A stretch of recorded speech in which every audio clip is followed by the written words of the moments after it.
I cannot believe that it's already August, almost September, so it's basically 2027 in a few days. We are past halfway of the year already. So I have a shelf full of books that I've read up until now, and I want to share them with you, tell you all my thoughts and ratings and ranks, because I'm gonna rank them from worst to best. I do have some DNFs, and we're gonna talk about those at the very end. I read exactly 20 books, DNF'd 4 books, and I am currently reading my 21st book of the year, which I'm gonna finish soon. Where is that? Where is my book? Here it is. So I am currently reading Grimm and Arrow's book by Alex Astor from the Lightlark series. I've read the first 3 books a while ago.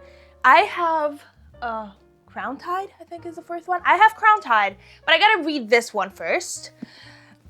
I've read a few chapters. I started with Oro's side because I want to get to the best part at the end, which is Grimm's side. Up until now, I'm excited about it. I'm liking it, but the writing style seems different than with the other books, but maybe it's a long time ago. Anyway, let's go back. If we're checking my Fable account, he was telling me that I read 22 books. What the heck? Correction, I read 22 books, though I don't know which one I've missed. My reader's summary is a whimsical romancer. You love tales of young love, witty banter, and quirky twists, pursuing stories through genres. Every book helps you escape and recharge. My average rating is 4.3 stars, and the reason is I am just DNFing books left and right. My most read genres are young adult. We're gonna start with, did we say worst to best or best to worst? Excluding my DNFs, my worst book was The Enemy's Daughter by Melissa Poet. And keep in mind, this was still a 3.5 star book. This is a weird mix of genres. This is dystopian with some sort of fantasy. It's clearly a lot of romance. So dystopian, slightly fantastic YA romance. Yeah. It's set in a world after some kind of disaster. I suppose there were atomic bombs, but I'm not sure. I mean, did I put that in to make it make sense for me? I can't really remember. We have 2 clans, the daughter of the leader of one of those clans, and in the other part, it's the son of the leader of the other part.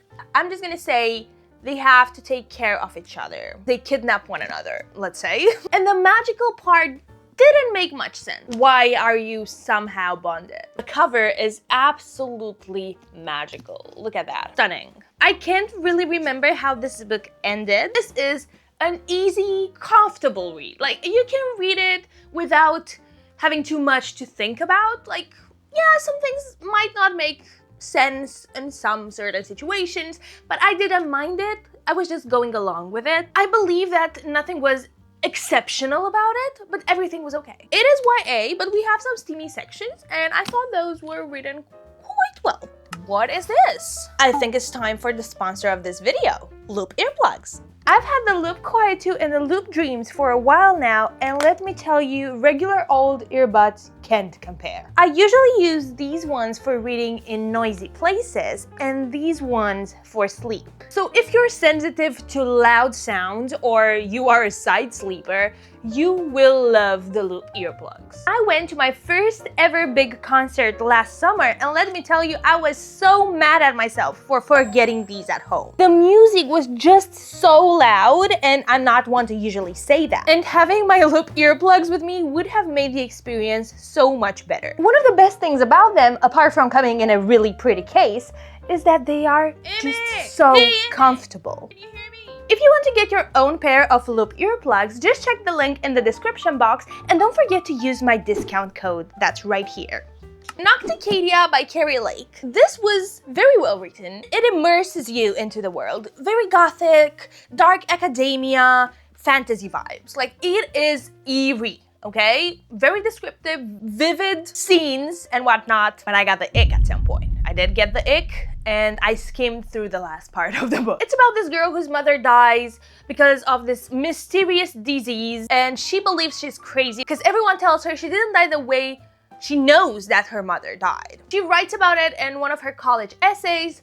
The professor reads it and recommends her to Dracadia, this very prestigious university. She goes there and she meets this very dark, morally gray, mysterious professor. And things get steamy at some point. We have a little bit of mystery. I got the biggest ick when I realized their age gap. She is around 19 years old and he's 30 something. I don't mind a good age gap. I don't mind it, like 7 years, great. As long as she is at least 23. And their spicy scene, oh, it was too descriptive, girl. It was not for me. Banter was decent, like it was good. We have sexual tension, we have the moral MMC. So I feel like this would have been great if we have dialed down on the age gap and the sex. We can say this was the 3 and this was the 3.5 star. I'm not really good with my ratings because they change throughout time. The next one is problematic summer romance, and you're gonna see throughout this video that I had some pretty good reads, like considering that these are the worst of them all. I DNF'd what I had to DNF, and I picked books that I knew I was going to enjoy. I am a fan of any Ali Hazelwood book, but this one was my least favorite of them all. This is about Maya, a guy's sister, okay? Let's put it like, she is the sister of this guy. And this guy's friend kind of falls in love with her. So we have a brother's best friend situation, but the brother kind of acts like a father in a way when she's in college, and he comes and pretends to be her boyfriend to save her out of this weird situation she's in with her ex. This is not a fake dating trope. It was just one scene. They do stuff. And it is a little bit descriptive, as you know how it goes with Ali Hazelwood books. We have some spice. They meet again at a wedding, and that's when things happen and people find out things, and they share some steamy nights. Even though this is my least favorite of them all, towards the end, I was glued to the book. I wanted to know how it's going to end. I stood up all night and read it. It's not that I disliked the book that much. It was just, it didn't compare with the others for me. 3.5 stars yet again. The next one is Killer Instinct, and I know what you're gonna say. You guys love the Natural series. I enjoyed the Natural series too. I cannot remember what happened in this book. See, well, that's a sign. If you know the Natural series, it's about this group of teenagers that have a specific set of skills that allow them to help solve FBI investigations. The main character's mother died in an incident that's tied to the whole book, to the whole series, let's say. Then she is in a sort of weird love triangle with two guys. And in this book, the story continues. We have another serial killer, but the serial killer's way of operation is very similar to one of the kids' fathers, which we already know about. So we're gonna leave it at that. This is truly YA. You can tell it is targeted towards a younger audience. I was really excited about the series in the first 2 books, but my excitement sort of fizzled. For some reason, it was just not it for me, since I already forgot what happened. Maybe I'm not connecting with the characters as much as I should. I remember I loved this when I finished it. Sometimes it happens, like, it's good. I can go through it and I can enjoy it, but nothing is left with me. And when that happens, the book is just not memorable enough for me. What am I gonna do? Give them all 3.5 stars? Our Infinite Fates is the next one. First of all, let's appreciate this stunning book. Very beautiful. It is a YA romance book. We have these 2 characters that keep on getting reincarnated. One of them has to kill the other. The main character, the FMC, doesn't know why that happens. She just knows that at some point before her 18th birthday, she'll get killed by this other person. Sometimes it's a girl, sometimes it's a boy. It's the same soul. So something ties them together, but she doesn't know what. And in this lifetime, she doesn't want to get killed. Usually, she'd just go with it. That's how it's been for thousands of years. But now she doesn't want to accept it. She doesn't want to die because she really cares for her family, and her family needs her not to die. In order to save her sister, she has to stay alive. This is a great book, but the reason it's so low on my ranking is that the endings just spoiled the whole thing. The writing style was absolutely beautiful. It was poetic. It was YA. We didn't have spice or anything like that. We didn't need spice because this was so beautifully written. Such a beautiful story, so heartwarming. Honestly, while I was reading, I was like, oh my god, this is my favorite book. This is my favorite book.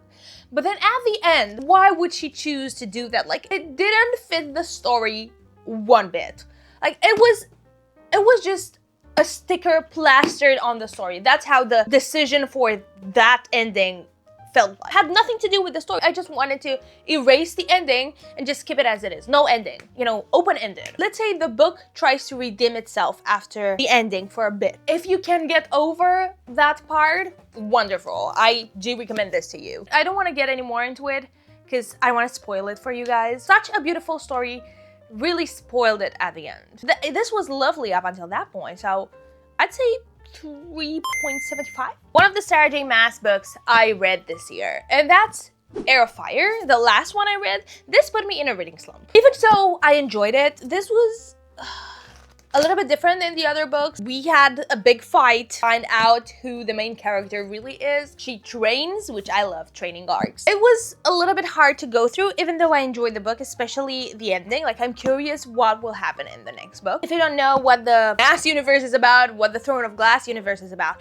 we have this assassin that finds herself in a jail, basically prison. She's given the opportunity to become the king's assassin by going through these trials and winning the competition. That's in book 1, and this is book 4. So a lot of things happen. We have a fantastical, magical world. We have powers, space, and all that. So this was nice, but it got me into a reading slump. 3.75 stars. Let's say I'm really bad with my stars. A book I really enjoyed was Villains Are Destined to Die. This is the novel of a very well-known manhwa. Beautiful graphics.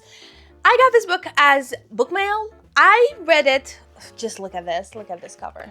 So pretty. Look at that. This is about a girl that gets trapped in a game, in a video game, in a phone game actually, and she wakes up in the body of the villainess, the main villain, which is a girl, and she needs to raise the affection points of the love interest so that she can unlock an ending and get back to her life. Now, my issue with this book, even though I loved it, was that this is just volume 1. And I have volume 2, and that's not even close to the ending. That's wonderful because you have a lot of books to read, but I want to find out, like, what's going on? Why is this so long? It wasn't slow. It wasn't insanely fast-paced. Things happened, but in the end, like, reaching the end, I was like, okay. But what actually happened? At that point, it didn't bother me. I thought book 2 was going to be, you know, the ending. I'm gonna get what I need, and I'm gonna finish it, you know? But I don't think that's the case. I think we have many more books to go through. I just wanted to find out, you know? That's why I'm not eager to get into book 2 just yet, because I don't want to be left in the air. Even so, this was a nice book. Let's say this was a 4-star read. Even though at first I gave it 5 stars, turns out I was not as satisfied as I thought. See, my ratings change all the time. Picking daisies on Sundays, this was all over Book Talk, BookTube for a long time. It's a YA, a very sweet romance between this girl, Daisy, that was in love with her high school best friend. He wasn't in love with her, so she decided to move on. 4 years later, then they meet in a pub. He presented her as his girlfriend. So he took her in a fake dating relationship. This was really sweet. It was easy to read, a very comfortable, very just comforting book. The guy is very poetic and I love that. He's truly in love with her. Now, the issue with this book is that the miscommunication didn't have a role in this. Like, we had miscommunication, but the whole plot was based off of this one miscommunication that didn't really make sense for me. Like, it was so obvious that he cared for you, girl. Like, how could you not believe that? I know people, like, we have the trust issues, we have the self-doubt, but to what extent? To what extent? Because it's absolutely obvious. Apart from the miscommunication that didn't make sense in this book, I enjoyed it. It was a nice read. I had fun. So I'd say 4 stars. Definitely YA, no spice. Quite giggly at times. The next book is Crown of Midnight, which is the second book in the Throne of Glass series. I cannot find it for the life of me. I've been searching for it for the past 2 days. The whole Throne of Glass series is like a mush in my head. I can't not remember what happened. They were in the castle, basically. You know what? Why would I tell you? Because you gotta read the Assassin's Blade first and the Throne of Glass first in order to know the story, so there's no point in me explaining. Even if I can remember much of it, it was a nice book. I do remember snippets of it. It's like a transition book for me. Should I put it lower because I don't remember much? I didn't. Because we're talking about the Throne of Glass series. I don't like this series as much as I like the ACOTAR series. It's a long story, it's very intricate. You're getting into it, I'm barely halfway through. I get a little bit lost in it at times. We have a lot more fantasy than we have romance. I mean, I don't mind that, I enjoy it. But for some reason, it didn't hit the same as the ACOTAR series. The next one is 5 Survive, which I've read as part of our book club. You can join our book club through the link in the description box on Fable, and we are reading 1 book a month. Last month, we read 5 Survive, and this was such a great book. It was a really engulfing thriller. I was into the story, I wanted to know what was going to happen. Holly Jackson has a really good writing style, because she has a way of describing characters that are going through stressful situations. I feel like she described them so well.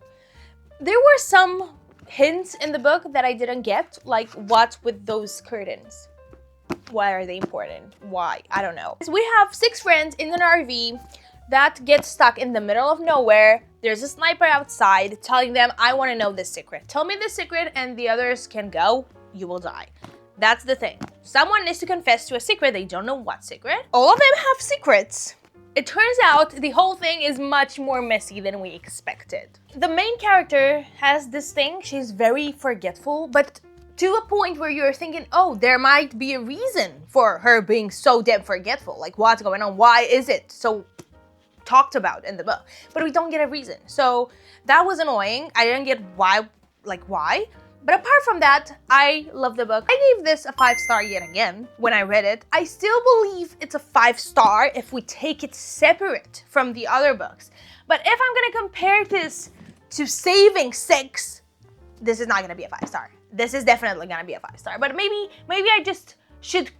I should say these are 6 or 7 stars, because I don't have enough stars to give to everyone. The Assassin's Blade is the book that takes place before the first book in the Throne of Glass series. So you can read this as the 2nd or the 3rd one, or before. I read it at the 2nd. Feel like I liked this one the most. This had a collection of stories about Selena before she got in prison. I just loved the arc where she was in the desert and she was training. This was smooth like butter for me. I really enjoyed this. Yeah, this is my favorite in the series up until now. And from this point on, before we get to the DNFs, these are all 5 stars. Like, I like some of them more than the others, definitely. I have some absolute favorites here. Yours Truly by Abby Jimenez. This was such a refreshing rom-com. We have Brianna Ortiz, she's a doctor, her life's a mess, she just went through a divorce, her brother needs to find a kidney donor and he is running out of time. There's a promotion that she is not gonna get because there's this other guy who might get it instead, this new doctor. The new doctor who's Jacob Maddox, who is really bad at first impressions, but ends up being a really sweet guy. So is he a sweet guy? Is he just bad at impressions? Would they be together? He's also the best fit for a donor for his brother. So the MMC, who's really anxious, a lot of social anxiety, and it was really refreshing to see an MMC still being hot, okay? But he has some issues. He has a lot of anxiety. I haven't seen that in books so often, and I loved reading about it. 5 stars, 5 stars. Also, she managed to include a plot twist I didn't expect in this book. So, my second Ellie Hazelwood book, Chicken Mate, this is completely YA. Well, it does mention sexual interactions. You know, the main character has done things in the past and she's doing things with the MMC. You know that, but there's no description. It's a closed door. This is about chess. We have Mallory, the main character. She decided not to pursue chess anymore due to this traumatic event, even though she is so damn good at chess. But her best friend kind of forces her to attend this charity chess championship. Well, she doesn't force her. She convinces her to enroll and play, and she finds this guy here who's the best chess player in the world. So, you know, they fall in love. It's really sweet. You have the very familiar tropes you have with Ellie Hazelwood. You have the miscommunication, which, like the third act breakup with a sort of miscommunication or maybe some rage here and there. I didn't mind it. I don't mind it in Ellie Hazelwood books. In other books I do, but in hers, it's okay. I enjoy the book so much, so I don't mind it. A great book for people that want to read YA, written by Allie Hazelwood. If you want to get into the Allie Hazelwood world, but you're not ready for that spice, because it's quite spicy, great book, 5 stars. The next 2 books, I believe, are on the same spot. We have Legendary and Finale. Book 1 from the Caraval series. Caraval. This was okay. I had some points in which I was kind of bored. I had to get used to the world, which was really magical. Like, a lot of things didn't make sense. A lot of plot twists at the end. It is worth the wait. When you get to these ones, the whole thing changes. First book focuses on Scarlett's point of view, her story. Then Legendary focuses on Donatella. And at first, I thought Donatella was like the very annoying sister. Like, I didn't like her. I don't want to hear about her. She seems like an awful human being. Then you get to her story, and she's not awful. She's better than Scarlett, in my opinion. I loved her book. It was so intricate and fast-paced, and oh my god, yes. This was so much better than Caraval. As a guideline, this is about 2 sisters that want to escape their father, and they also want to attend this magical carnival. It's a carnival, or magical, you know, thing that happens. Spectacle game, and they run away and attend it. One of them has to marry some guy. We get to know the story about that and what happens. Do they marry? Don't they marry? We have the second Caraval in book 2, and we get to know Donatella, which is my favorite sister. Then in Finale, we get both point of views. A lot of things happen in this book. I'm just gonna say that these 2 are on the same spot. I slightly enjoyed Legendary more, but they were great. 5-star reads. Stephanie Garber has a wonderful writing style. Like, she is just so vivid and magical in her writing. It is just hard to get used to this type of magical world, because things happen out of nowhere. Like, can that happen? Yeah, of course, anything can happen. 5 stars. This is Project Hail Mary by Andy Weir. You've probably seen the movie. If you didn't, you need to go buy a ticket and go watch it. You have to do that. I watched the movie first, fell in love with it. Had to buy the book and read the story and see what else I can find out about this universe. This is about a teacher that somehow gets sent into space to save the world. And he also encounters a friend or a foe. Who knows? You need to read the book to find out and watch the movie. Very heartwarming. Such a beautiful story. I always liked science fiction movies, space-related media. When it's about space, I am curious about it. I love it. Interstellar is one of my favorite movies of all times. Now, Project Hail Mary is one of my favorite movies of all time. This is a little bit more scientific than the movie. You get more of that. I didn't mind it. It can get a little bit overwhelming if you're not used to this genre, but you don't need to understand everything. Just go with the story. You're gonna get used to the math and the science eventually. Don't be overwhelmed by it. Just go with it. You know? Definitely one of my favorite reads of the year. And now we are getting to the Holy Grail.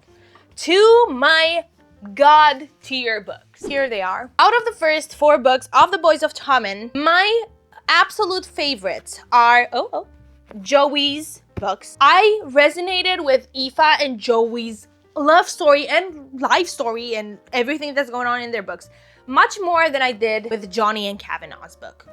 Johnny and Kavanaugh? No. Johnny and Shannon's books. Oh my god.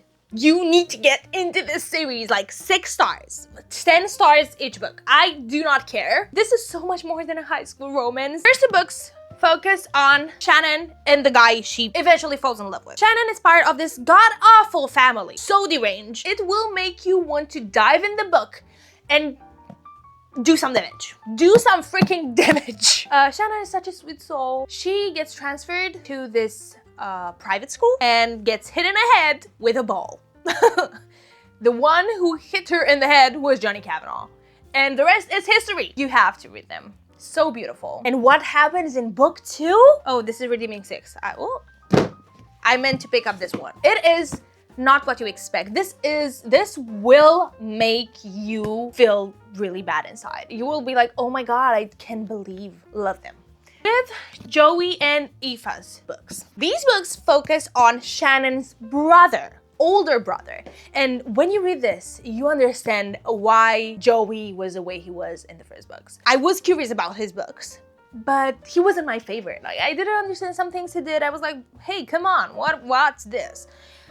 But girl, you gotta get to his books, because I got goosebumps right now thinking of it. I got goosebumps, okay? He is the older brother. He has to protect his family, and he is afraid of love. He's afraid of letting himself be loved. There is such a hard battle going on in his mind and in his, in his heart. I cried reading these two books. I am almost certain you're gonna cry too. I cannot wait to read the next book, Taming 7. This is Gibbs's book, if you know who Gibbs is. Please just go buy these books and read them. Oh, spice.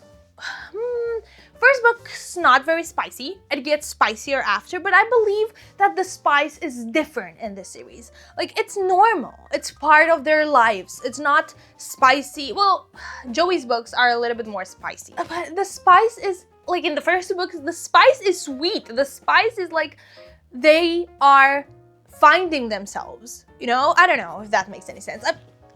Just read them. Just read them. I have two books that I've read that are not in the rank, and I'm gonna tell you exactly why.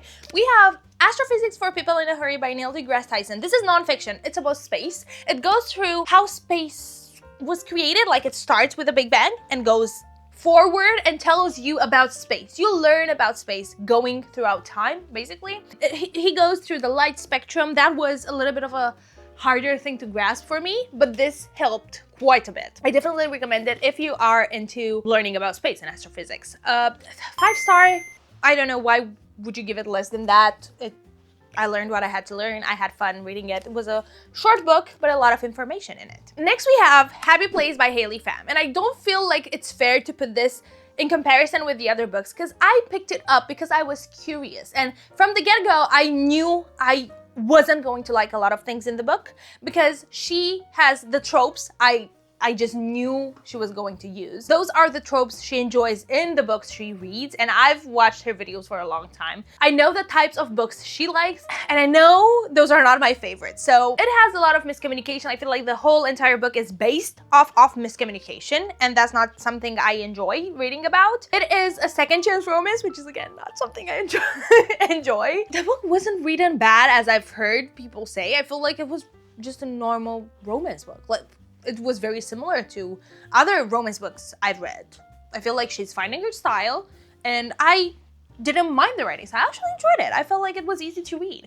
It can be a comfortable read for sure. I can see how people would just feel cozy reading the book. If there's something that I didn't like, apart from the subjective things, like I don't like miscommunication at all. I didn't like that there was miscommunication all throughout the book.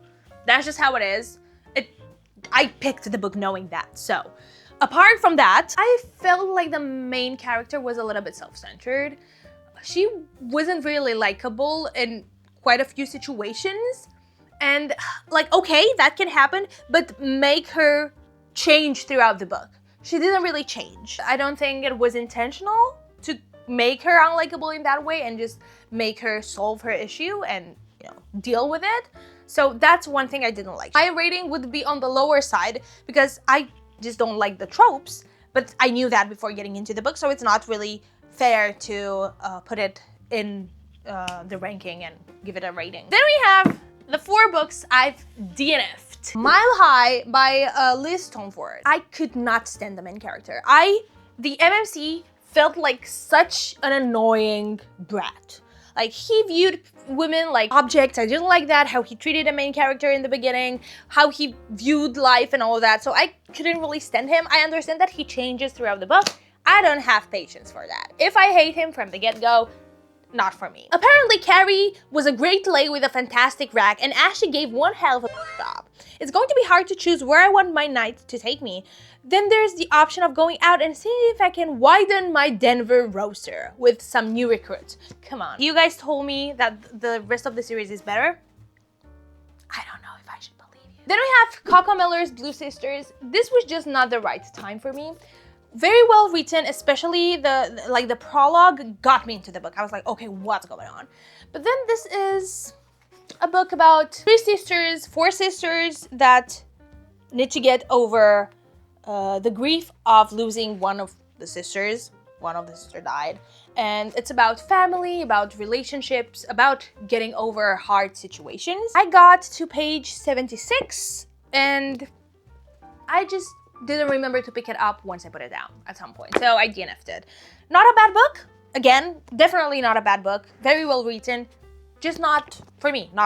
Maybe it was not the right time, or it will never be. I don't know. Funny enough, this was the very first book of our book club, and a lot of people DNF'd it, including me. I'm sorry, I tried so damn hard. The story is well written. You can definitely tell that she has a way with writing, the author. But this happens after another story, which we haven't read, so this is within an already established universe. That might have been an issue. But I didn't know that, a lot of people didn't know that, so we picked Dance of Thieves. In the beginning, you are literally bombarded with information. You don't understand where you are, who's a bad guy, who's a good guy, what's this world, how many kingdoms, you know? With fantasy, sometimes it happens. You just go through it and then you'll figure it out. We have Cassie, the main character. She is an assassin or a part of the Queen's Guard and on a mission to find this, you know, the enemy of this kingdom. But we are finding out that this is not the only kingdom. We have another kingdom, and between those two kingdoms, which believed to be main kingdoms, we have another one which is really old, an old kingdom that believes to be the better kingdom. And that was really confusing for me. She fights really well. I read half of the book. I didn't like something to an exceptional extent, neither did I hate anything about the book. It got really interesting by chapter 5, I think, or 3, when they get kidnapped, the MMC and the FMC. They have to survive together. They need to help each other. He tricks her and they end up at his kingdom, at his palace. Then we have a sort of fake relationship. It's just for the outside people. Like, they don't really spend a lot of time together. A lot of politics, which was a little bit tiring, and I just lost interest. I tried to go through it, but when I reached halfway through, and I was like, okay, but I don't really care. I don't really care what's going to happen from now on.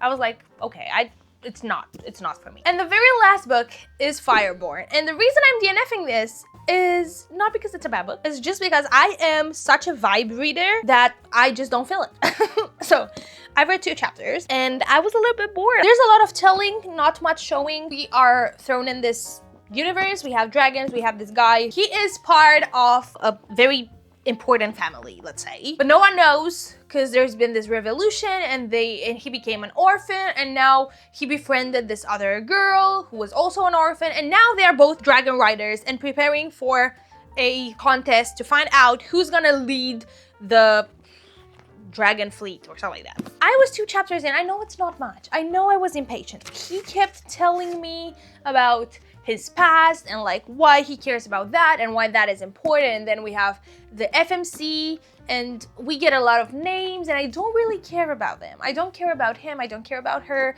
Like, why are you explaining all those things instead of putting me into the story and let me understand while we are going through it? I was thrown into a story and he started to explain the past, but I didn't even know the present. Maybe it was a case of too much telling, not much showing. Maybe I was just impatient and it is what it is. I DNF'd it because I was afraid of getting back into a reading slump. I've been in and out of a reading slump all throughout the first half of this year. Every time I picked up a new Boys of Torment book, I was back in the game. I was out of the reading slump, back to reading a lot and like enjoying it and being into the stories. Once I picked up a book that didn't catch my attention from the beginning, I was back in the reading slump. So I feel like this year is just bound to be a danger for me to get into a reading slump. So I try to avoid that with everything I have it be. So if a book feels like it might get me into a reading slump, I'm just gonna put it down and pick it up probably next year. We'll see when I'm gonna pick it up. That being said, this was the video, girlies. Hope you enjoyed it. Hope you don't get into a reading slump, and I hope that's for myself as well. Don't forget to like and subscribe. Hope you have a wonderful day.